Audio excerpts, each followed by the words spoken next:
बघितलं नाही, पण महेश लांडेंवर थेट आरोप केले की त्यांची एवढी मोठी प्रॉपर्टी कशी वाढली, भ्रष्टाचारातनं वाढली, असं थेट आरोप केले। एक गोष्ट लक्षात घेतली पाहिजे, त्यांनी हे मीडियामध्ये बोलण्यापेक्षा कोणी त्या संदर्भामध्ये अनेक यंत्रणा आहेत त्या यंत्रणांकडे जायला हवं। निवडणुकीच्याच पार्श्वभूमीवरती असे आरोप प्रत्यारोप करण्यापेक्षा दीर्घ अनुभव आहे, त्यांनाही आहे, तुम्हालाही आहे, अशा सगळ्या गोष्टी निवडणुकीच्या पार्श्वभूमीवरती बोलण्यापेक्षा एवढ्या वर्षामध्ये तुम्हीही तिथेच आहात, तेही तिथेच आहेत, ते करायला हवं होतं। ते न करता फक्त निवडणुकीच्या पार्श्वभूमीवरती बोलतायत असं मला वाटतं।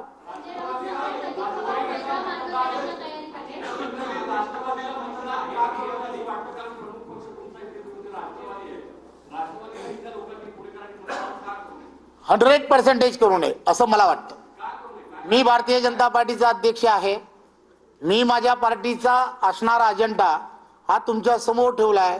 विकसित भारत हा जो आमचा अजेंडा आहे, देशाचे पंतप्रधानांचा अजेंडा आहे, देवेंद्र फडणवीस यांचा अजेंडा आहे, तो मांडणं आणि तो मांडत असताना त्या दिशा या पुण्याला देणं हे भारतीय जनता पार्टी करत आहे।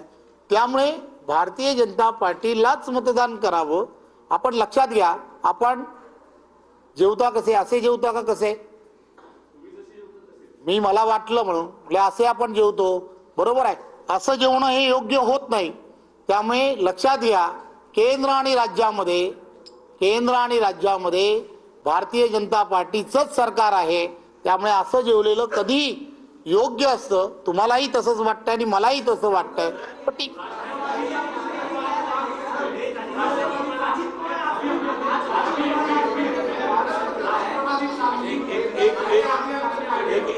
एक मिनिट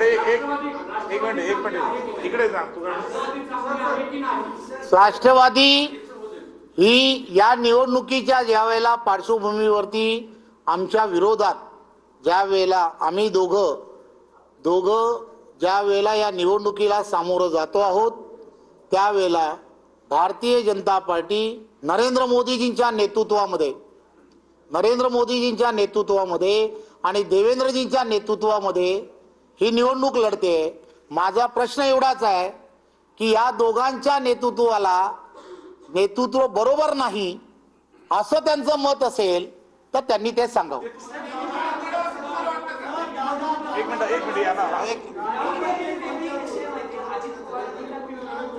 एक मिनिट अभिजित विचारतो।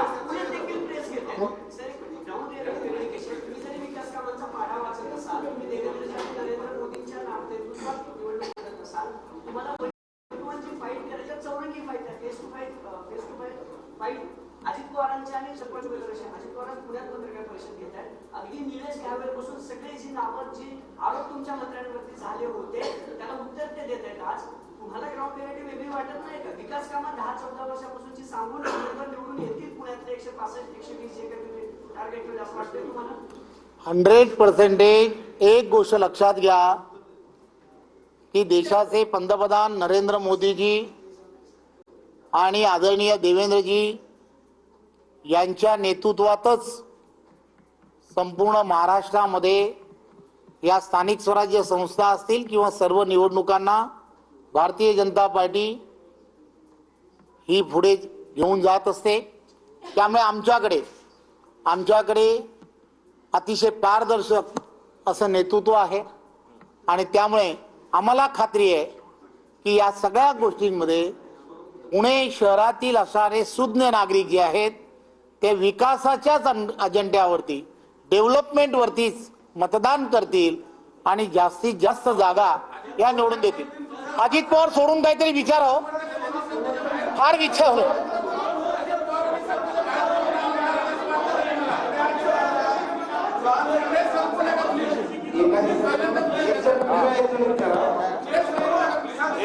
चला शेवटचा प्रश्न, अजित पवार सोडून असेल तर शेवटचा प्रश्न।